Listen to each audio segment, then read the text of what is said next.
नमस्कार, SPN9 news में आप सभी का बहुत बहुत स्वागत है। हरियाणा विधानसभा चुनाव के मद्देनजर भारतीय जनता पार्टी से अब निर्दलीय विधायकों का समर्थन भी वापस होता हुआ नजर आ रहा है। जहां लोकसभा चुनाव के तर्ज पर 3 निर्दलीय विधायकों ने भारतीय जनता पार्टी से सहयोग वापस लेकर अपना समर्थन कांग्रेस पार्टी को दे दिया, तो वहीं दूसरी तरफ अब विधानसभा चुनाव के मद्देनजर टिकट कटने के बाद कई और विधायकों ने भी बागी तेवर आजमाना शुरू कर दिया है। जहां हालोपा प्रमुख गोपाल कांडा भारतीय जनता पार्टी पर दबाव बना रहे हैं, तो वहीं दूसरी तरफ पृथला से निर्दलीय विधायक नैनपाल ने सीधे तौर पर भारतीय जनता पार्टी से अलग हटने का फैसला कर लिया है।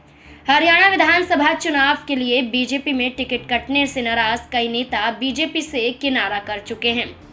इनमें से एक हैं फरीदाबाद में पृथला विधानसभा क्षेत्र से 2019 में बीजेपी को समर्थन देने वाले निर्दलीय विधायक नैनपाल रावत।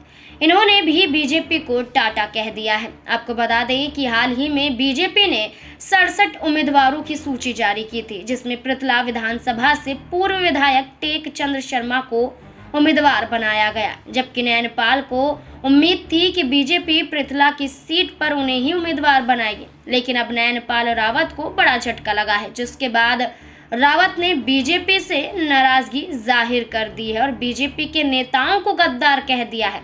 नैनपाल रावत ने कहा कि मैंने 5 साल तक बीजेपी को समर्थन दिया, लेकिन उन्होंने टिकट नहीं दिया। इस दौरान बीजेपी उम्मीदवार टेक चंद्र शर्मा को गद्दार बताते हुए निर्दलीय चुनाव लड़ने का ऐलान कर दिया। बीजेपी या कांग्रेस को समर्थन देने के सवाल पर रावत ने कहा कि जिस दल को समर्थन चाहिए होगा उसे पृथला आकर पहले नाक रगड़कर माफी मांगनी पड़ेगी। वहीं नैनपाल रावत ने कहा कि जब सभी लोग बीजेपी को छोड़कर भाग रहे थे, तब मैं उनके साथ डटा हुआ था, लेकिन बीजेपी ने अब भले मेरी टिकट काट दी है, लेकिन मुझे 36 बिरादरी का साथ है। इलाके की जनता आज भी 2019 की तरह मेरे साथ खड़ी है। मुझे भरोसा है कि मैं इस बार निर्दलीय जीत कर अपने रिकॉर्ड को तोड़ दूंगा। साथ ही उन्होंने कहा 2019 की तरह इस बार भी वे बीजेपी प्रत्याशियों की जमानत जब्त करवाएंगे।